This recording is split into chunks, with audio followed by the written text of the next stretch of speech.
In today's video, we are going to show you how to merge contacts in Xero, which is super useful if you have duplicate customers or suppliers in your contact list.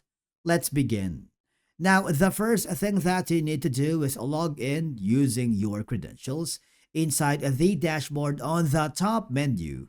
I want you to click the contacts. Click the all contacts because this is where your customers as well as your suppliers are stored. Now, all I have to do is super simple. Select the contacts that you wanted to merge or find any duplicates.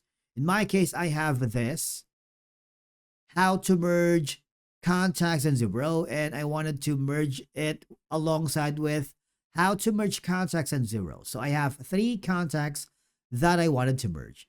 And for you to be able to do that, it is super simple.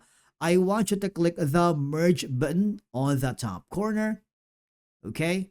And if you want to select the contact to merge with, you can do so. Click the merge button. Confirm, because once merged, all transactions from duplicate contacts are combined. Your contact list is cleaner and easier to manage. And basically, that's it for today's video on how to merge contacts in Xero. It's a simple feature, but it can save you a lot of headaches, especially when managing invoices and reports. Thank you so much for watching. We will see you in the next video.